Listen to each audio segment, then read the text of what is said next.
how to add text behind moving objects in Premiere Pro. Let's get into it. Import your footage and create your text layer, and position it where you want it to be.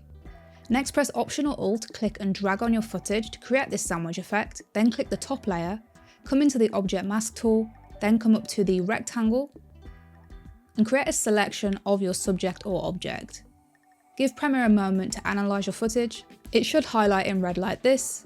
If it hasn't done a great job, you can use the selection tools to further refine the selection. Next, come up to the effect controls, come into Object Mask and click the play on the tracker. This is going to analyse your footage frame by frame. Once that's complete, you will have a good mask of your subject throughout your video. Next, click into the Object Mask and drag this into the opacity for this layer. And doing this will remove the background of that layer and it will reveal the text that's behind. If we play this back, we can see that we have that text behind effect, and that's all there is to it.